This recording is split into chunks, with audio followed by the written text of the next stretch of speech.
Thank you. So I will be speaking on Trehalose, a new and novel autophagic bioprotectant in the management of dry eye.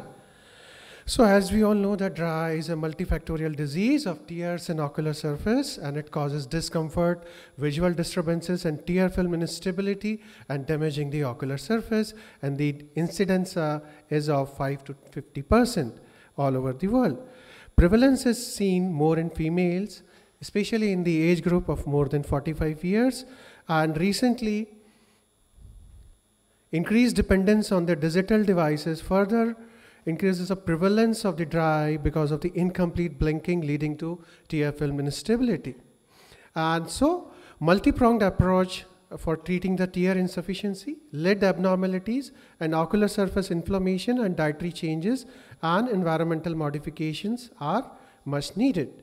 So there are already so many topical drugs available like the CMC, HPMC, HBGOR, sodium hyaluronate, and now Trehalose in combination with the existing lubricant, that is sodium hyaluronate, is a naturally occurring disaccharide, has proven to improve tear film homeostasis and benefit patients of dry eye disease.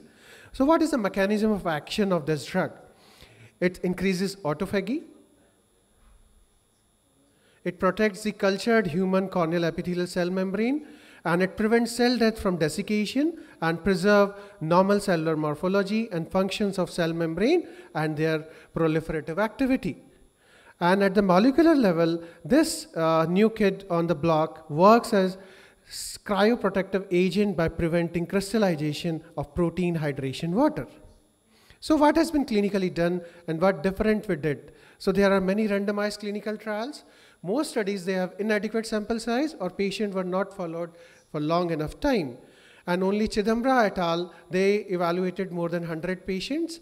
So we planned this randomized control trial with highest sample size in all worldwide studies.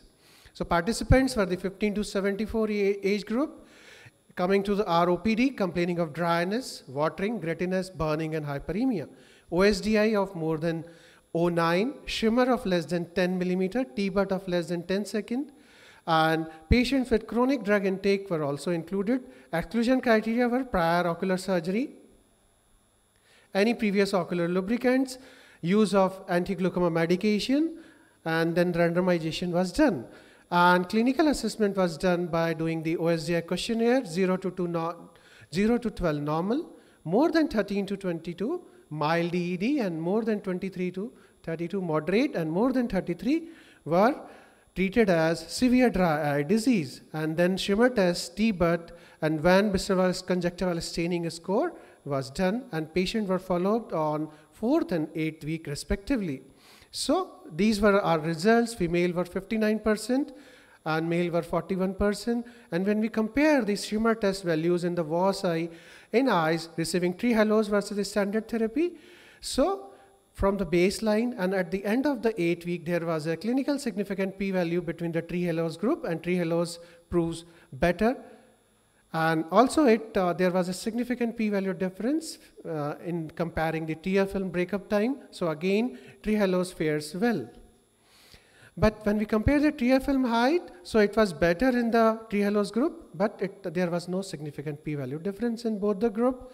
And it was same with the Van Bisserwald scoring, and it was same with the comparison of the OSDI scoring in both the groups.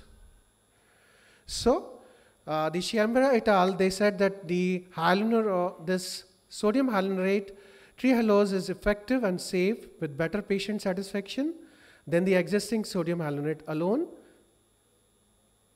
And in our current study, we found that the sodium hyaluronate Trehalose led to greater improvement in the Schirmer's value and the tear film breakup time, although the other the parameters were same. So merits of our clinical study, we had the largest sample size, worldwide data, and a strict adherence to randomization and masking protocols, and relatively long follow-up period.